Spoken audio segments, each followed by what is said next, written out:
There's a great story back in 2002 or something.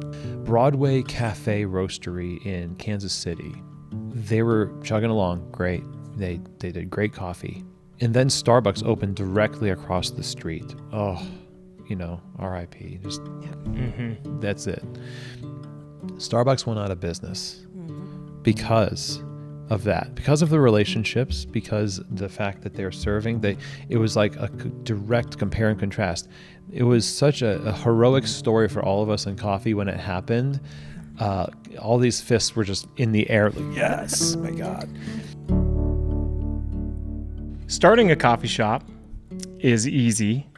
I think continuing a coffee shop is the more difficult thing, and continuing for years, it takes a lot of processes and it takes a lot of dedication and introspection, I think. And our guest today, Chris Deferio, has been helping people do that. Thousands of people across the world, helping people build and grow their coffee shops. So thank you for being here. Yeah, it's great to be here. Thanks for having me. So how did you get into coffee?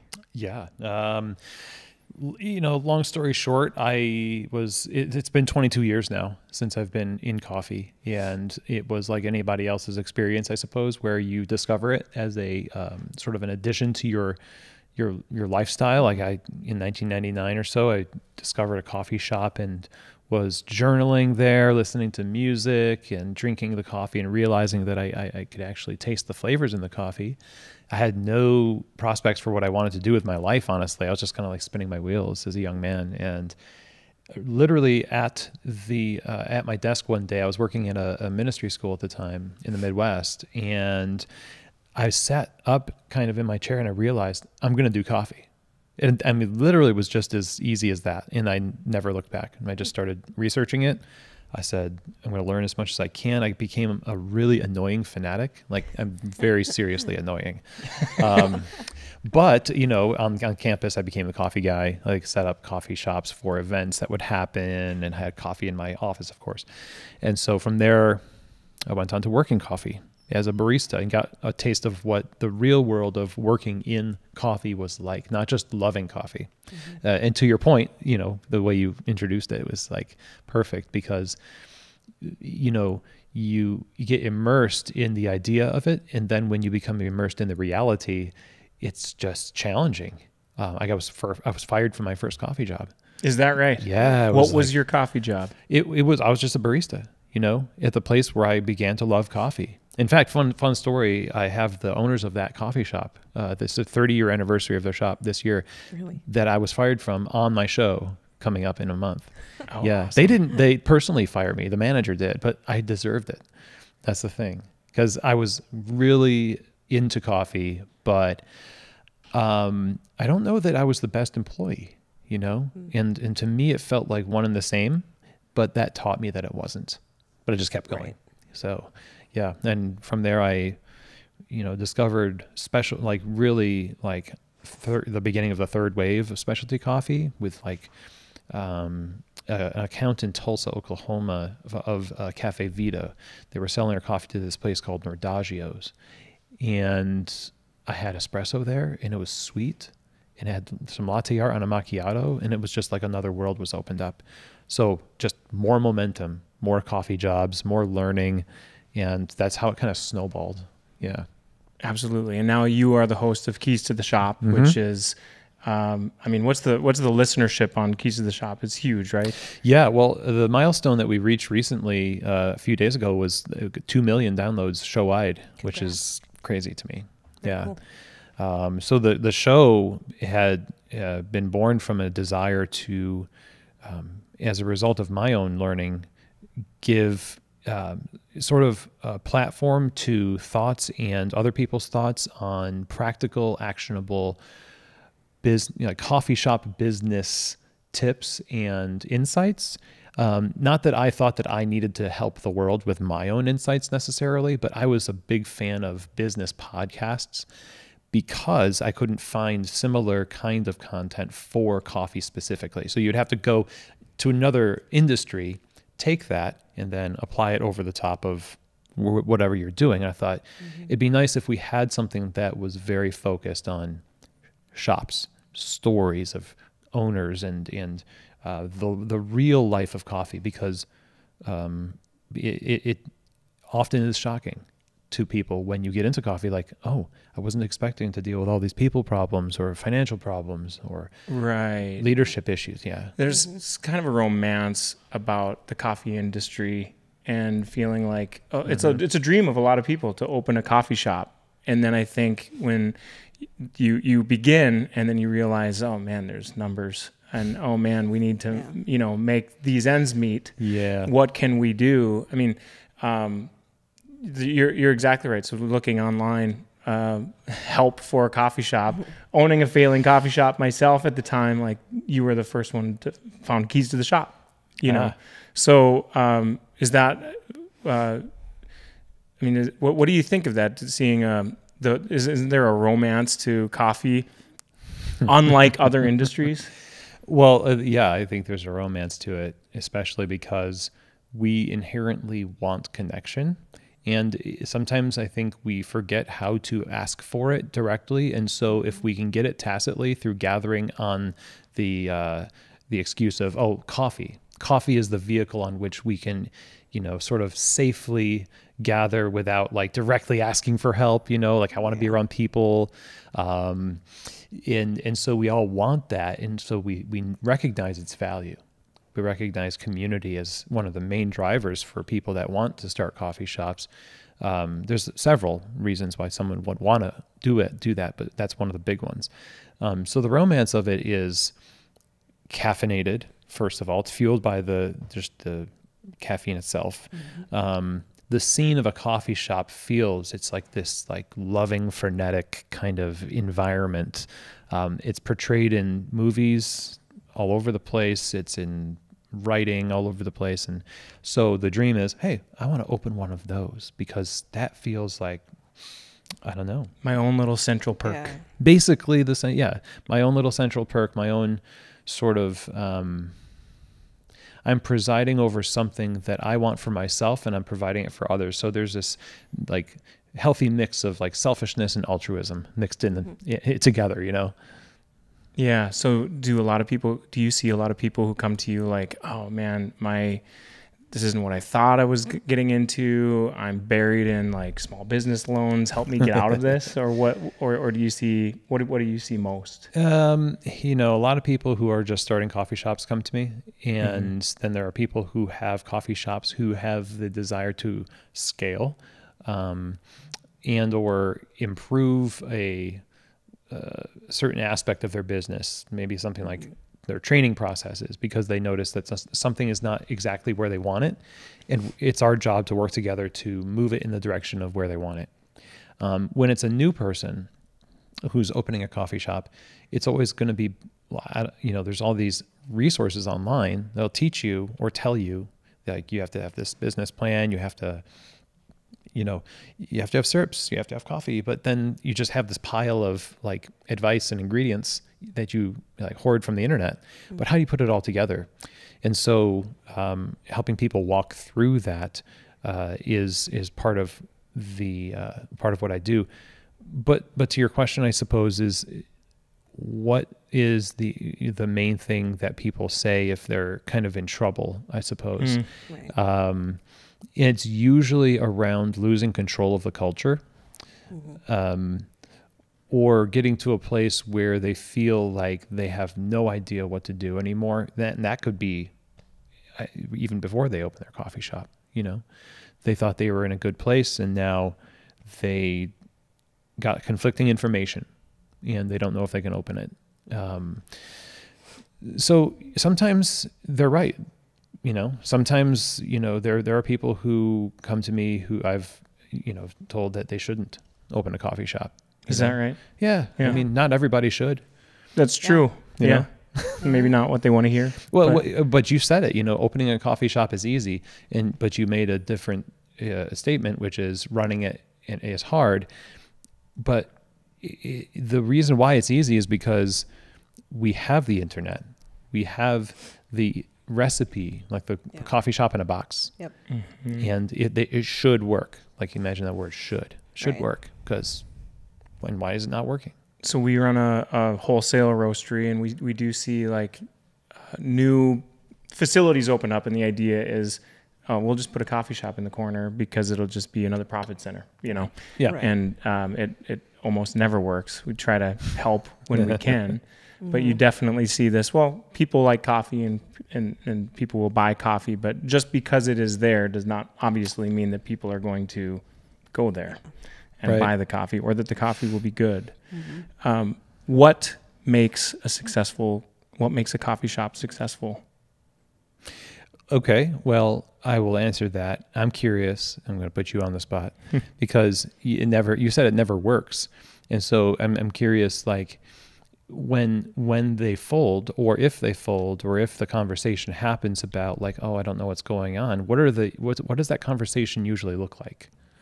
When they come to me? Yeah, and they're just like, I don't know what's happening. Like, it's either you're giving them advice or they recognize they did something wrong in the process, like something they didn't think about in the process. Well, some of these examples are places that they're like new facilities, and then they'll hire someone who likes coffee, and this person likes coffee, so we'll let them kind of have free reign. And maybe that doesn't have the background of the business. You know, one of the things that I had to learn is basically just balancing this equation where our cost of goods can't be above this much and our payroll can't be above this much. And I think that's lacking. And oftentimes when someone's just kind of given free reign to make a really cool coffee shop, coming back, it's like, well, it didn't work. And the person who's footing the bill for that coffee shop maybe isn't going to have the patience for, I could have more sales per square foot putting, a car Something there else. or Yeah. whatever, Yeah. whatever it might be. That sounds about right. I mean, that as a manager, right, that there's a lot more to running a coffee shop than just showing up and smiling and serving coffee, right? Yeah. So it's like, I think hit the nail on the head with the idea that people don't count the cost. And those who they put in charge of these things, where they say, this is just the artiste, like I'm the benefactor, and or just who are those artists that the royalty would employ them, like, just paint. We just want you to paint. Just make coffee. Go make coffee. And the financials, people don't know how to run a good business in general, because coffee attracts a lot of artists, a lot of creative people, a lot of emotive people that don't want to deal with numbers. In fact, dealing with numbers is probably antithetical to them, to the spirit of running the coffee shop. And you'll hear people say, I'm not all about making money. I just want to make a place that's just home, feels like home, it feels good and stuff. Like, well, guess what? You can't do it without money. You wouldn't have a home if you didn't have money, like literally a home, let alone a business / home, a coffee house, a regular house needs money. Certainly a coffee house does. So, I certainly think that's part of the equation, is counting the cost financially ahead of time, and not just to get open, because I think people imagine that if they can get a loan in the right amount, that it'll just they'll blast their way in with capital. But then what happens in year 2 when that money is not there anymore? You spent it on equipment. You spent it on keeping yourself fed in the process of not making any money for months and months on end. But you didn't think about how you were going to be profitable within a couple of years of opening your shop. You didn't think that far through. So people will call victory early. They get it open. They're like, "Phew, good. Now everyone can come in and it's just starting." Money. That's when it starts, is when you're open. So I guess finances, obviously one. So second would be the counting the cost of human energy, your own and others.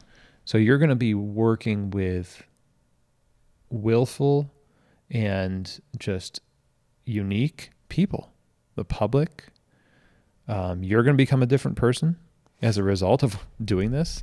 You're going to have staff who challenge you, and not maybe on purpose, but because it's just friction, between personalities. And so people don't really pay attention to that part either. And so I think that what goes into a great coffee shop is the idea that you have a long-term view of success based on counting the cost of relationships and finances and the intersection between those two and how they can facilitate one another. Right. Yeah. You had mentioned one of the sticking points for a coffee shop might be they lost control of the culture. How do you control culture? Well, I mean, there's controlling culture. Maybe guiding culture would be a better, a less control of my words, a better way of putting it out there. Because like if you create yogurt, if you actually create a culture, it's not like you're like controlling it. You're not telling each little bacteria where to go, it's going to be unique. It's going to have ingredients in it that you want, but what you're doing is you're setting up an environment in which it can grow. So that's exactly it. That's all about what you do with as a leader, what you do with your time has to be, it can't just be making coffee. Your craft as an owner, as a manager is basically setting people up for success through systems, through establishing, platforms for feedback, for communication. That's your craft, not latte art, not extraction, all that stuff. That's the baristas. That's their work, right? So I think you control a culture, or you at least create a good culture by setting up an environment where it can grow and recognizing where things that are going to disrupt it come in. You need to pay attention to those things. Yeah. So how important would you say in your experience do you think culture is in the business of a coffee shop? Yeah. Very. I like to say that when people are hands-off leaders, they're just leaving it up to anything. Any errant wind will drop an ingredient into your environment, and then because you're not paying attention, you find that something has grown up underneath your nose that you couldn't have known because you weren't there. You didn't have a manager there, or you physically were not there. And now it's harder to get it out, So it's very important for the success of a shop, because when I walk into a coffee shop, the reaction that I get from the staff with just my presence will communicate to me whether or not the culture of that place is deeper, enriched, or if it's just hanging on by a thread and people are solely surviving on service face, and they're just smiling, they're just nodding, but they just want you to leave. And they want to leave too. And that's a sign of a culture where leadership has just lost control or never had it to begin with. Yeah. They set up the coffee shop in a box thing. They said it should work, but I mean, I don't know. If I just leave milk out on the counter, it's not going to make yogurt. You know what I mean? You may inadvertently try that, but Yeah. Yeah. it'll probably kill someone. It's a different kind of culture. Yeah. So some of the stuff, creating an environment is maybe easier for a big company, someone with extra resources, but it might be hard for someone really bootstrapping it to create an environment where baristas feel welcome to give feedback, or if it's a mom and pop shop, are there some tangible things that they can do to make that culture vibrant, where people come in and they're like, oh, I love it here? Yeah. I mean, if you want your staff to care about your business, you have to care about your staff. Yeah. Right. It sounds like the Sphinx from Mystery Men, like all these little sayings. Sorry, reference. It's kind of a deep bonus cut. points if you get it. But no, it's true, because if I don't feel cared for, then I'm either really into coffee and I just am doing this because of professional integrity, which happens often, and the disengaged donors kind of benefit from that, but not for long, because eventually I'm going to leave. Or I'm just not engaged, and then they just think, well, it's this generation, it's generation fill in the blank, they should care because I hired them. And that's not enough. Like, just having people come in, especially in coffee, you have a lot of young people, and young people are, talk about trying to find your why in the world, that's hard, right? So I think it does not require any investment at all. In fact, I'd say mom and pop shops have a way better chance of creating a robust culture than corporate entities, because there's no bureaucracy. In fact, corporate cultures would probably try to make it a PDF. Yeah. Right? They say, like, read this. And some people will take a cue from books and those companies and say, that's what we'll do. We'll write a manual, and we'll put it in writing. We'll say, these are our values. And then they'll, as I'm here with you at Mighty Missouri, I think we're going to be talking about this tomorrow. Yeah. Where's the action, though? How have you planned to actually physically put these values into practice in the way you speak, the way you act, the time you spend focusing on the challenges that your staff are having and how you can resource them to get better at those things? How are you recognizing and affirming them and things are doing well?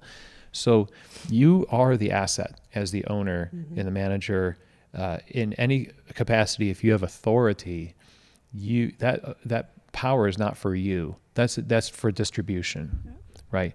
So that capital, that power of authority, is to be used and spent on creating institutions like one-on-ones. Just sitting down with people and asking, how's it going? How are you? And letting them talk and giving substantial feedback to them on a regular basis instead of once every 6 months. Just fixing things when they break. Yep. I tell the story about, knock boxes don't cost that much, but I had to wait 2 weeks, and I'm not sure why. And it would have been fine if somebody told me why, but we had to use a broom handle on a trash can for 2 weeks. And it's hard to feel cared for. Yeah. It is. And so much of the resourcefulness that gets praised by owners towards barista, all these people they're so cool. They're so flexible. You guys are rock stars. It's a toxic kind of character trait, or toxic kind of praise, because they wouldn't have to be resourceful to that degree if you had been resourcing. Yeah. You know what I mean? Right. So there's a lot of things that people just think should be common sense and or already there. But that's the biggest shock, I think, to people, is that you have just purchased a giant flywheel. And when you get this thing open, what you're doing is you're actually starting to crank it for the first time. And that thing is hard to crank around, right? And eventually, though, the momentum starts to pick up, and now you can keep it going just by pushing it a direction. It's got its own momentum at that point. Maybe a year or two down the road, everyone feels like they know, what is it like to work at Mighty Missouri? We know what it's like because it's been open for these many years, and this is how we do work. I know what Brian would say. I know what Amanda would say about that. I know what Angela would say about this. I'm sorry.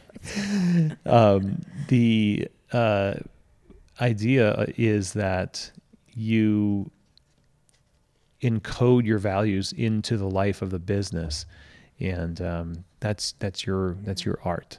So that's free. Yeah. And do you think that maybe a lot of new business owners or startups, that they're so worried about the numbers side of it that they kind of forget that they are the ones who set the culture and like how important that is, because it's in the end, people just want to feel valued. Sure. The customer wants to feel valued. The baristas want to feel valued. And it's like, if you're not setting a place that you want to be at, why would someone else want to be there? Well, that's exactly, well, and when you say not a place where you want to be, when owners are preoccupied with numbers, where are they usually? The office. In the probably. office. In the office. Yeah. Sitting in their car, you know, or wherever they are, they're not there. They're hiding. And and a lot of times, you know, it's managers can do this too. That is a sign that, you know, if you have to push past the pain of the thing you're trying to avoid, because on the other side of that is the answer to what you're trying to do in secret. If you want to finesse the numbers and say, oh, if we only had strawberry matcha too, and, you know, also regular matcha, people would flood our coffee shop with, you know, money, and then I'd be happy, and I wouldn't bite people's heads off when they, you know, make small mistakes behind the bar. And you're fooling yourself. That's not it. That's a relationship problem. It's a self-care issue as well. But we were putting the cart before the horse, because people will spend an incredible amount of money and time and volunteer their own time outside of those interactions to tell other people to do the same, if they think that your brand is a force for good. And that happens through culture. That doesn't happen because your menu's cute.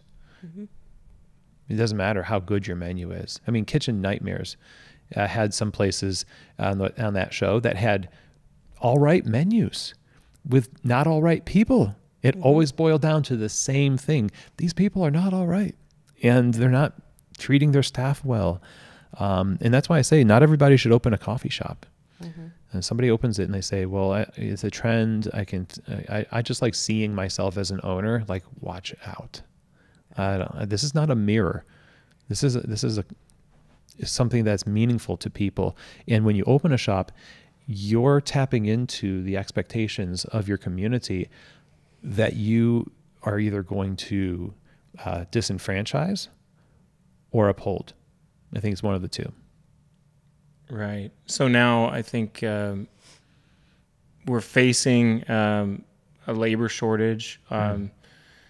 So what I'm thinking of when you're just talking about taking care of your employees, I mean, that's a great way to combat that. I think we've Angela especially has done a really great job creating a culture where people feel appreciated, and we could use some more help, but we've really kind of weathered that storm. But I'd be interested in your thoughts on that. I mean, is it true? I mean, there's signs everywhere in Bismarck, help wanted, but in the coffee sector, I mean, what can be done? And yeah, well, you know, the question on everyone's mind, I think, is why is there a labor shortage? Right. You know, and some people are, oh, because people are lazy and the government's paying them and all that stuff. Well, that's kind of over. And It's people not are, everybody. you know, it's and not it. There's a plenty of people to work in places. The value proposition is really not that convincing, though. Coffee suffers from the inevitable and maybe forever problem of transient employment culture. You know, this is a beginning job for a lot of people. I'm helping a client right now sort through applications.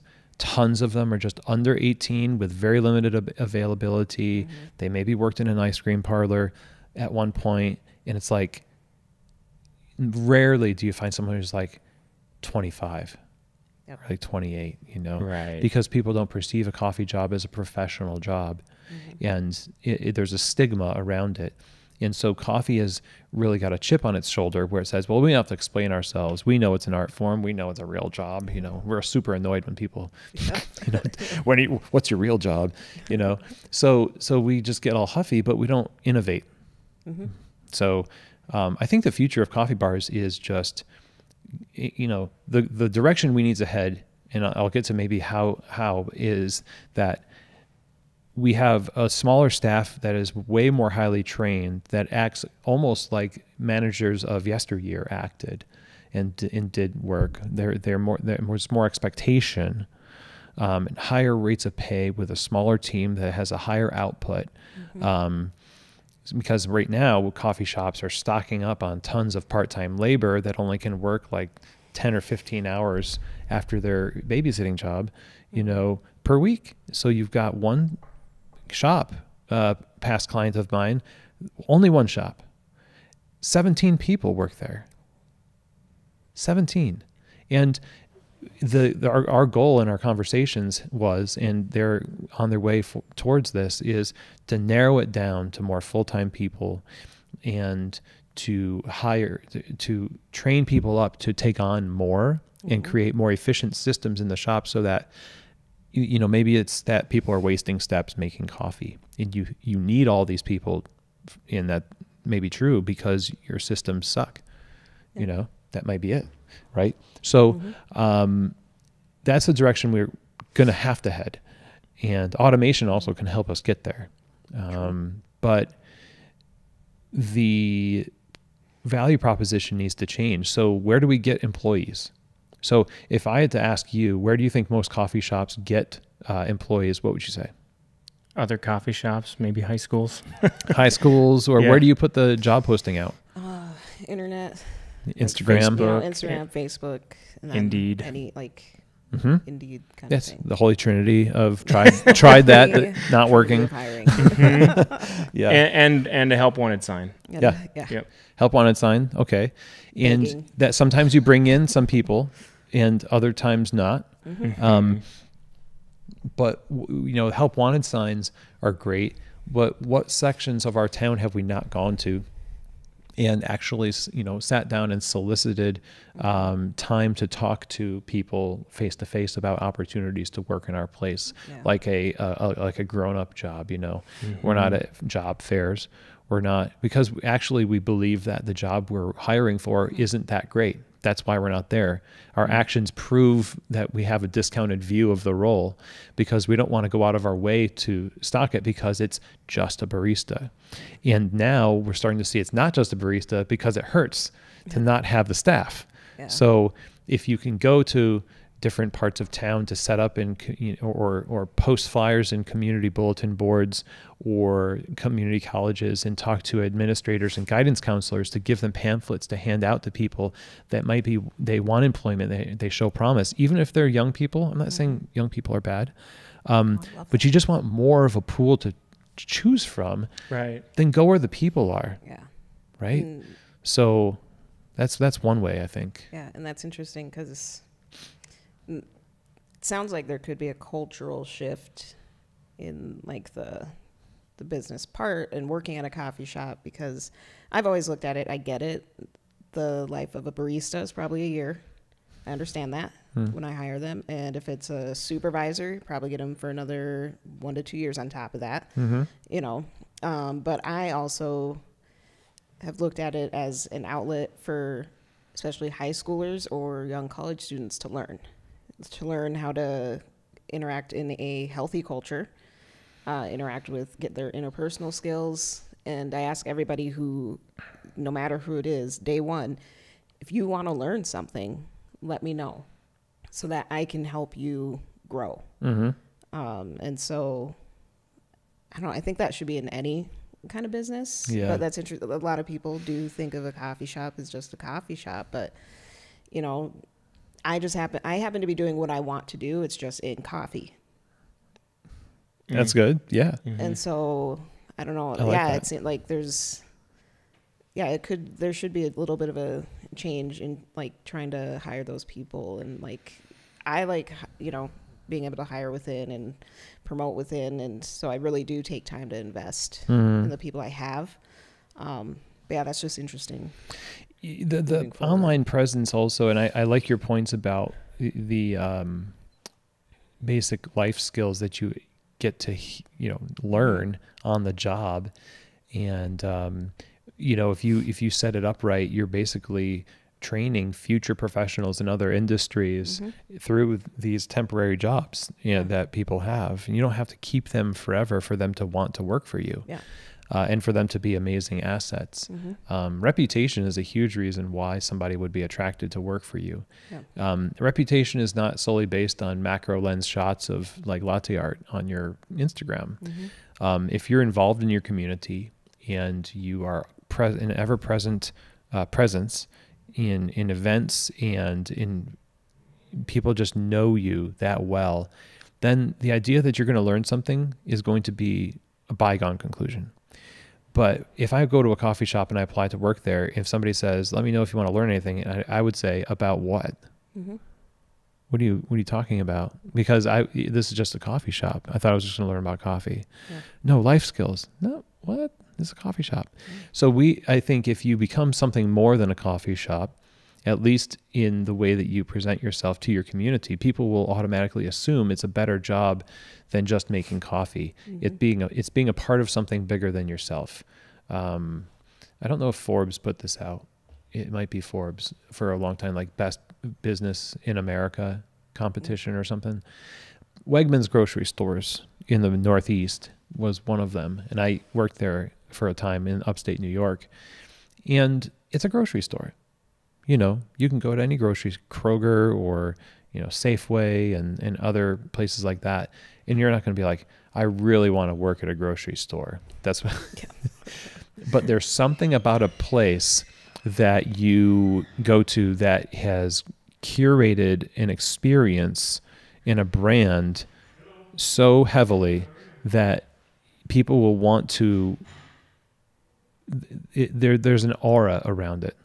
So I'm thinking maybe a coffee shop needs to be thinking about pleading their case a little bit more culturally to their community rather than just hanging up their shingle and hoping that it attracts people. Mm-hmm. So I have a question about competition. So there's a big thing. I mean, community over competition. Oh, sure. And I get it. I like that too. And I think there's a lot of like friendship and things to happen. Like, oh, you should check out what those guys have. But then there's also a part of me that's like, I want to be the best. So there's like I have respect for the other place, but we want to grow. I mean, so what do you see in other markets in other cities? Is it what the more successful people are doing something special? What are they thinking? Well, community over competition certainly sounds nice. And if your idea of motivation for yourself is solely based on posturing against others, then I'd say that's the bigger problem. Mm-hmm. So competition, it's going to sound so pithy and the trope of like, you're competing against yourself kind of thing. That's what you should be doing. Like, are you a better version of yourself? But what any brand is doing is it is creating its own ecosystem within a larger ecosystem. So like the world is the world. It's kind of an ecosystem, but within it, there are sub-genres or whatever. Mm-hmm. There's different microclimates and areas, I'm flew in from Kentucky. That's different right now than it's here in Bismarck. But we share the same air, right? And that's community. But we do things slightly differently. And we don't lose sleep over the fact that somebody might moonlight at another shop because they like their raspberry oat bars or whatever. Mm-hmm. And the most insecure among us will post online to forums or will start to lose sleep over like, hey, I noticed that some customers, are going there and they have this, should I do that? Should I do that? Like, why? Yeah. Why would you? I mean, is that something that, you want to do? Do you need to do that? And will that attract them back to you? Maybe they just don't want to come to your coffee shop all the time. Mm-hmm. They're allowed to not want to be. I heard our customer went somewhere else, but that I'm guilty. I mean, like of insecurity in that one. Yeah, I definitely am like, oh, those guys are doing this. Should we do this? That's funny. Yeah. But well, you should just open another coffee shop under a different name Yep. and a different look, and then Do do all those other as an things. experiment. yeah. I've always wanted Yeah. to have that, like open a coffee shop that's really great, and then open another one that's really terrible to drive people to my great one. But I own both. And then see who does feel- the customers react at both. Yeah, you're Hey, you so don't much like it here? better Go than over that there. one down the street. Like, Thank you. that's relief capital right That's, there. yep. So you do something on Keys to the Shop that it's my favorite thing that you do. It's every Halloween. Oh, You have yes, a what do you call it? The yeah, nightmares or ad. something like we're talking about gross stories. Yeah. So can I share my favorite one ever? Yeah, please. Um, Oh gosh, he was ready. talking. So people will submit, I guess, just horror stories that they've heard from coffee shops they've worked at or whatever. And someone, a coffee shop had called someone to come like help because they were having some trouble with their espresso machine. And so she worked at another coffee shop, and so she went to the espresso machine, if I'm getting this right, and took off the Animal in it? portafilter, and it was full of mold. Oh. Mm-hmm. Yeah. And the owner goes, "I didn't know those came off." Yeah. Wait.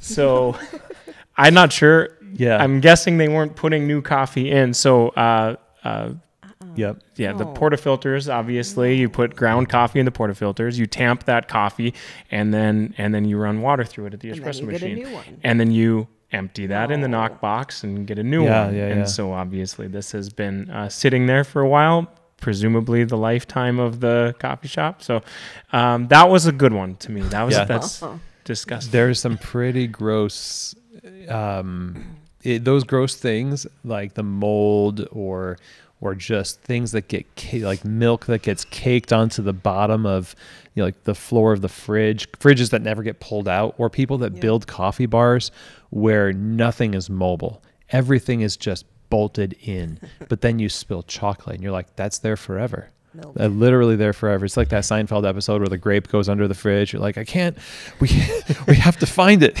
because it's just going to fester. We have to find it. Yeah, that's just kind of not thinking, set it and forget it. Right. That's how you get those gross stories, let alone the bathrooms. Good Lord. Yeah. So, I mean, people you're not running out of content for people with gross stories. Yeah. So I think that, and you mentioned that it's a theme, and it's something I want to do. Actually, I've done it once. Okay. And that is, I feel like now I am committed Yes. to doing it all the time. It's Yeah. a personal favorite. And so sending in horror stories. Yeah. There is no shortage. I'm guessing there's going to be different categories of solids and fluids and growths, Growths. but It was once the fluid and then became solid, and yeah, exactly. Like, there's the primary colors, and they make all the colors, and this is just like the three nastiness things that make up all of our Yeah. stories. There are good marks for me to like. That's a good place to avoid, which is a nice obelisk to like guiding post to move forward. Yeah, At you can least say not that. don't I do that. don't have mold in my espresso machine, so I today am good. Good. Yeah, that's an affirmation. Tell yourself At in the least mirror. that. Yes. Gosh darn it, people like me. Yeah. So that kind of reminds me. I don't know where we were going with this, but apparently that person had a coffee shop that was making some money still. So Yeah. that brings me to like, how important is the flavor of coffee over like either the culture, the atmosphere, things being fixed up or whatever? Like, what have you noticed is probably more important than the other? Because I know we can get into being like, has to taste great. Yes. I can spend 10 minutes on one drink, but customer doesn't want that. Right.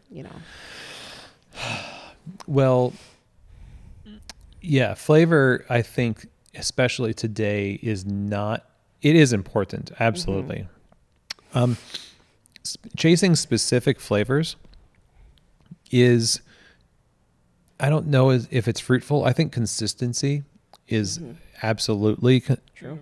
just king always, because people would rather have consistent mediocrity than inconsistent excellence. It just feels like their emotions are being jerked around all the time. So yeah, flavor matters. However, I'd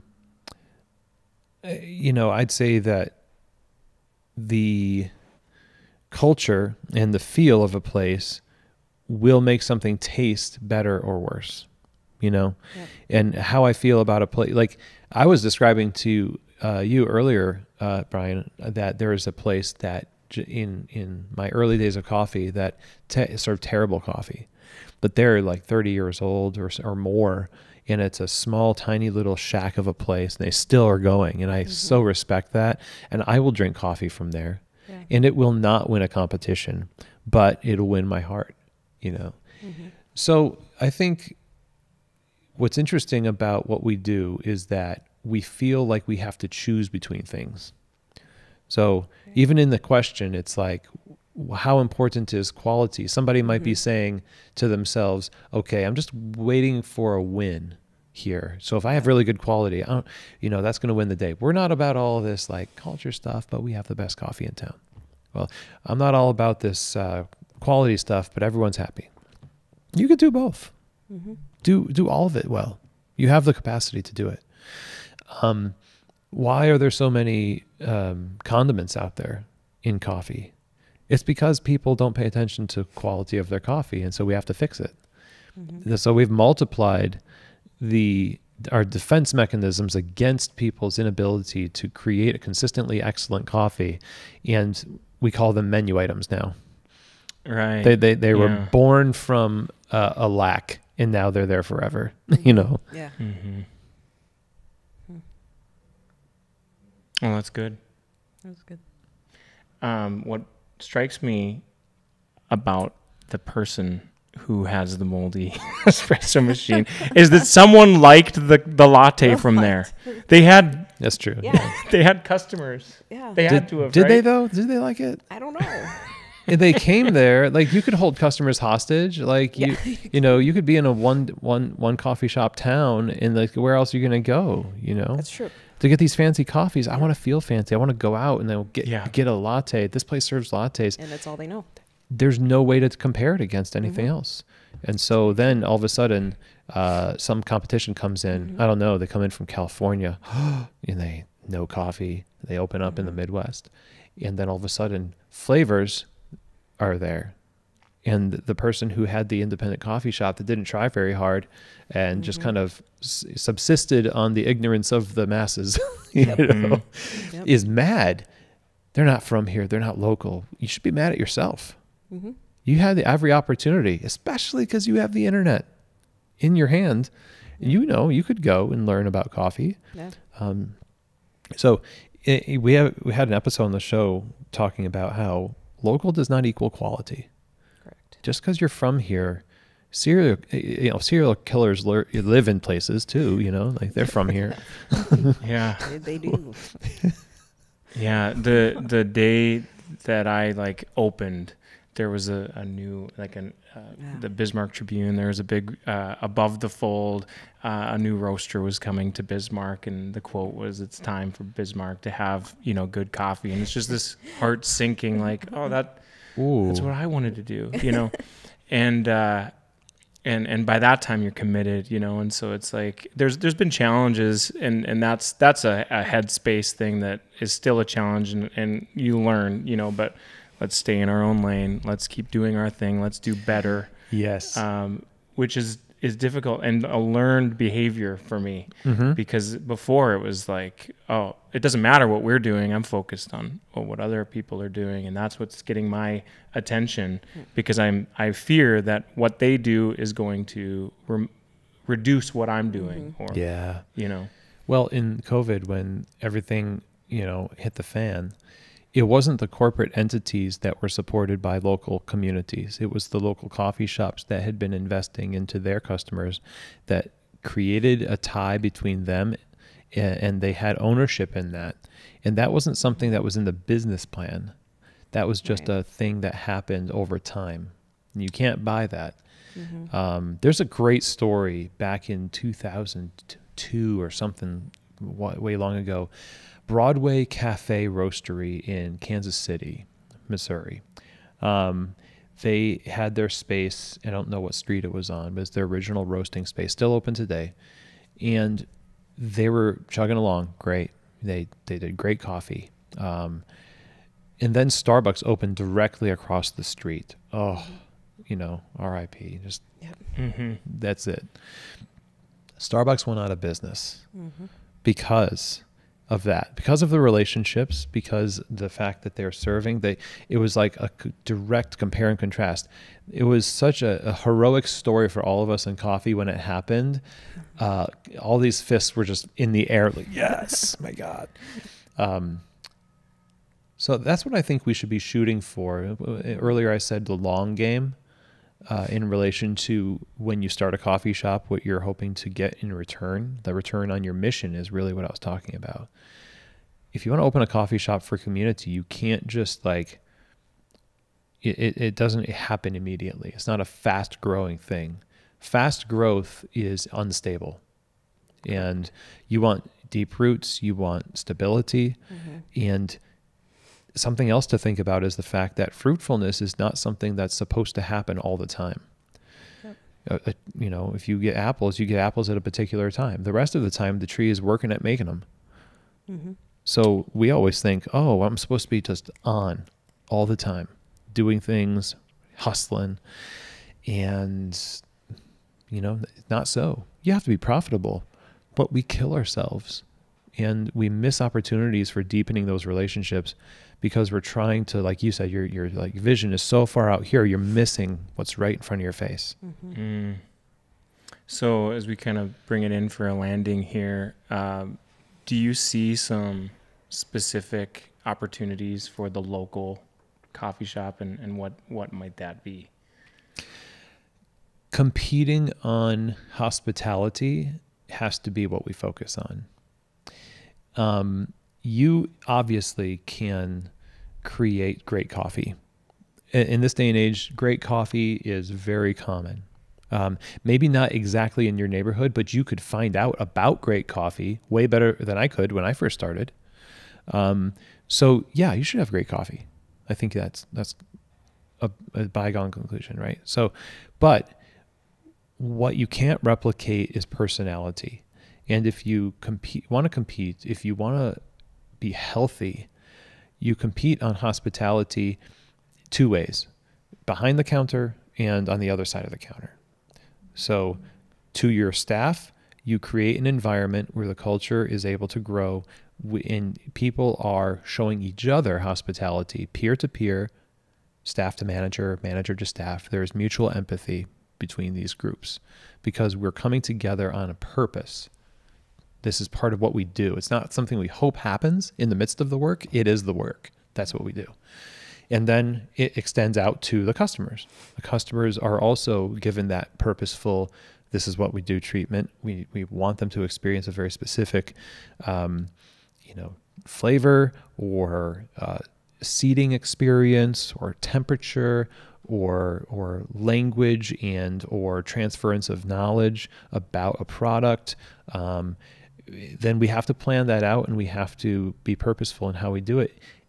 And we just have to agree that sometimes we're not going to get it right, but if we take small imperfect steps towards that ideal, we're going to get it right more often than if we just hope it happens without making a plan for it. So all these drive-throughs popping up, all these corporate, expansions and consolidations that are happening of coffee brands, it's actually a good thing in a way because it creates this ubiquitous presence of a common level of coffee where now, again, you can compete on who you are and not just on the menu items that anybody could get. Right. Agree. Chris, Stuff. yeah, thank you. Keys to the Shop podcast, available where you get podcasts. Exactly. Where you get podcasts. Yes. Keystotheshop.com and anywhere you get podcasts. That's right. Thank you for having me. Thanks, Chris. Appreciate it. Being here. So, thank you.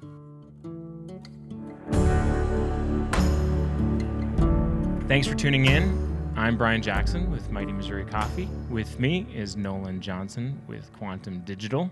So if you like how this sounds and looks, thanks to Quantum Digital, if you like the way that this smells and tastes, that's thanks to Mighty Missouri Coffee. Coffee to your door, mightymissouri.com.